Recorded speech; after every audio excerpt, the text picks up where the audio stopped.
Good morning, good afternoon, good evening. Whenever you're listening, thank you for listening. This is the Fifth Quarter Podcast. I'm Cecil Miller, and today we're going to talk about, as promised from last week, the big game this Sunday, Super Bowl Sunday. And first off, I just want to point out that I didn't have either of these teams in the Super Bowl, not when the season started and not when the playoffs started. I know it would be easy to just say, yeah, I called both of these teams being in the game. Not the case. At the beginning of the season, I had actually had two different teams, kind of dark horse teams. I'm a guy that generally likes to pick dark horse candidates to make the Super Bowl for no other reason that in the event it happens, you can kind of rub it in whoever's face. The whole, see, I picked them and no one else did kind of thing.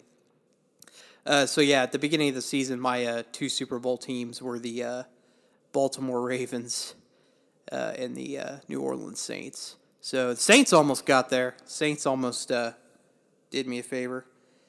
I also vaguely remember considering Minnesota to get over the hump with Kirk Cousins, but that certainly didn't happen either. In fact, they kind of had a train wreck of a season. Though I wouldn't put all that on Cousins, but that's another story for another time. So just a couple quick fun facts before I break down the game. This is obviously the 9th Super Bowl for Brady and Belichick. Tom Brady is 5-3 in Super Bowls. Another little interesting tidbit. This is the third team that Brady and Belichick and the Patriots that they have played multiple times in the Super Bowl. I'm sure you've heard plenty by now that the first team that Tom Brady and the Patriots played in the Super Bowl was the Rams back in 2002. So this is kind of a nostalgic view of sorts. You know, started out against the Rams, and this very well could be his last championship he wins against the Rams.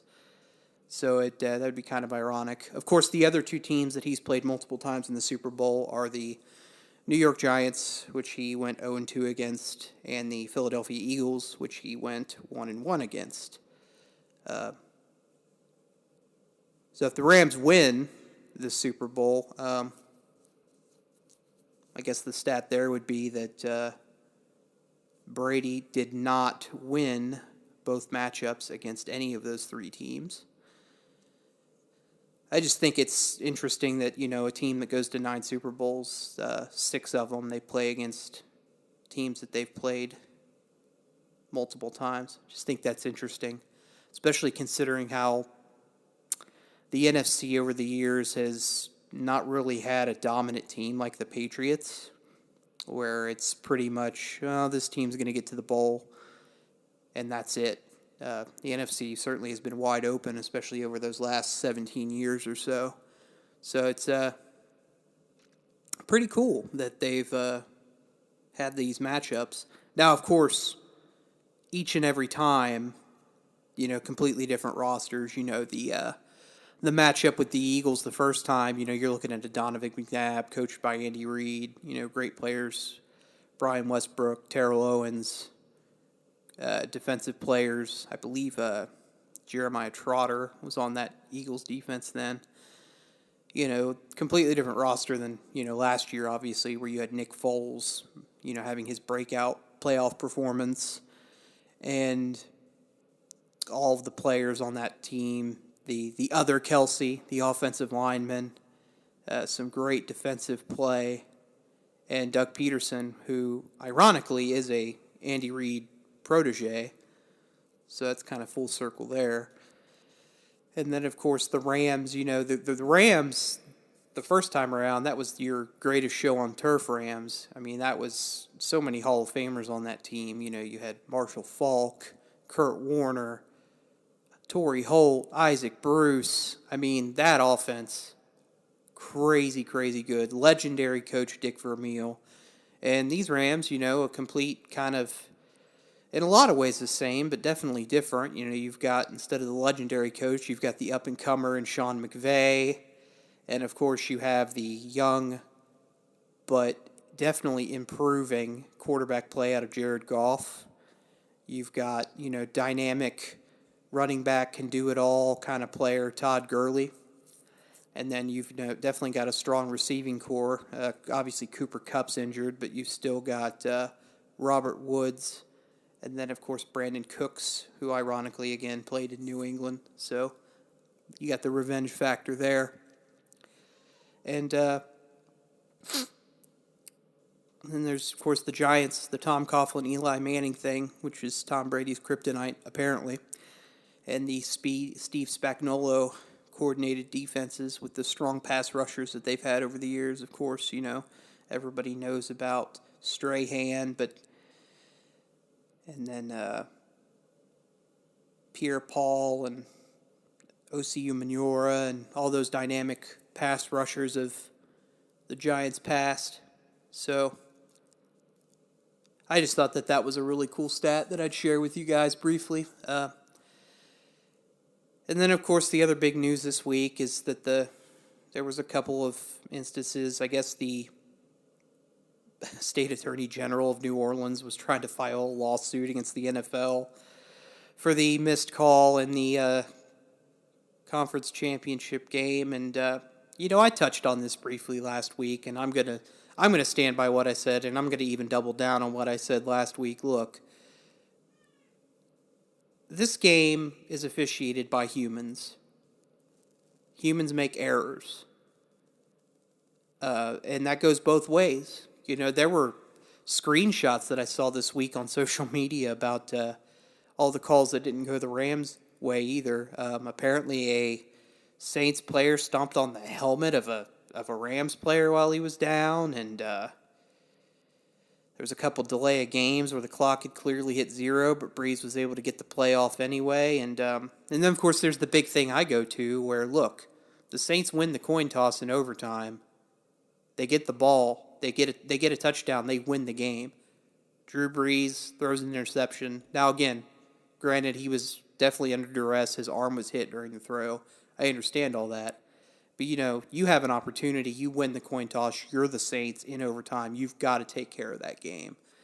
It just, and I understand fans are passionate and they're going to point at, one little way that they're cheated and how they're going to say that that's what cost them the game. But, look, this game's officiated by humans. The calls went both ways. In any game, I truly believe that human error is a strong, strong element of the game. And the more we go toward replaying more and more stuff, you're going to run into a bigger problem. And it's a problem that Major League Baseball has had for a long time. And that's a pace of play problem. It could get to the point where you've got multiple plays on every drive of the game that are being stopped by a challenge, something from the booth, a coach's challenge. If the more and more plays that you allow to be challenged, play types and missed calls, I think it removes the human element. This game isn't officiated by robots, and it shouldn't continue to be moving in that direction. I'm perfectly fine with the way things are now, and I understand the frustration of the Saints fans, but, these things could go and did go both ways. So, I understand it, and, I'm definitely someone who's in favor of moving towards full-time officials in the NFL, and I think the NFL is definitely headed in that direction more so. And I do believe that, they can only continue to get better because of that. But at the end of the day, this game is still officiated by humans, and there's a human element to that. So, and I just think it's fine the way it is. I understand these things happen, but, the Saints had their opportunities, so you can't blame that game on one call.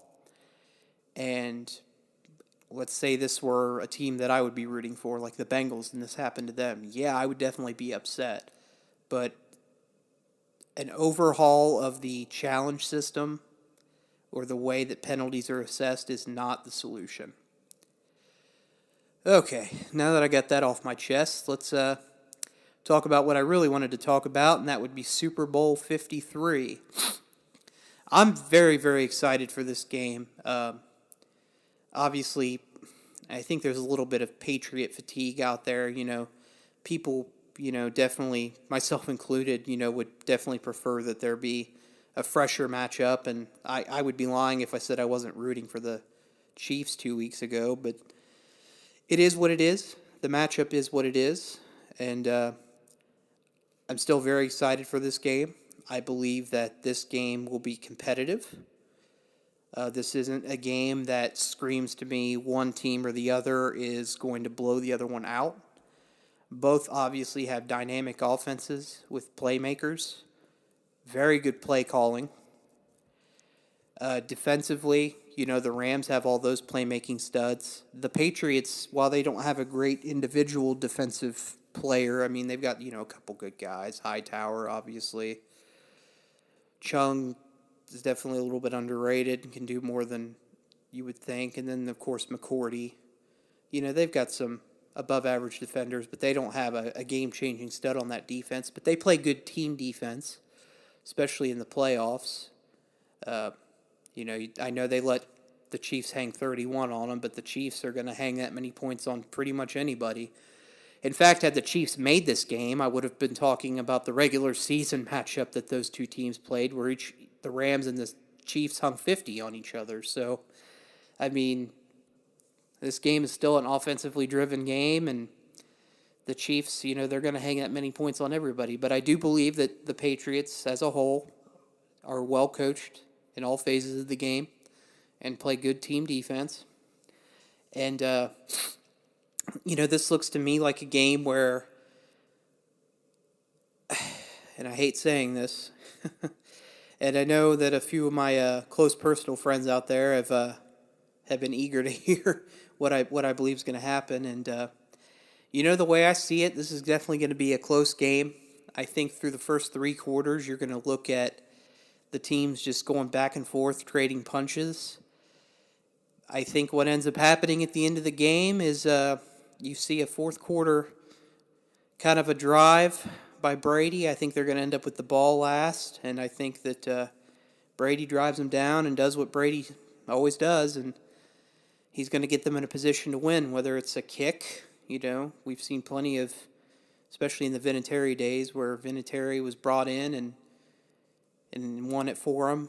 Whether it's a kick or whether it's going to be a game-winning touchdown, I have the Patriots winning this game by 10 points. 10 points. I think a late drive by the Patriots puts them ahead by 10, and I think that the defense holds enough. And I see this somewhere along the lines of let's go ahead and call it a 17. Let's go 28-17. So technically 11. But two-possession game, 28-17. I think that Goff makes some mistakes in the late going and, some costly turnovers. I think at halftime you're looking at something like maybe a 17-14 type game. But like I said, I think the Patriots definitely pull ahead in the end, and Tom Brady gets championship number 6, and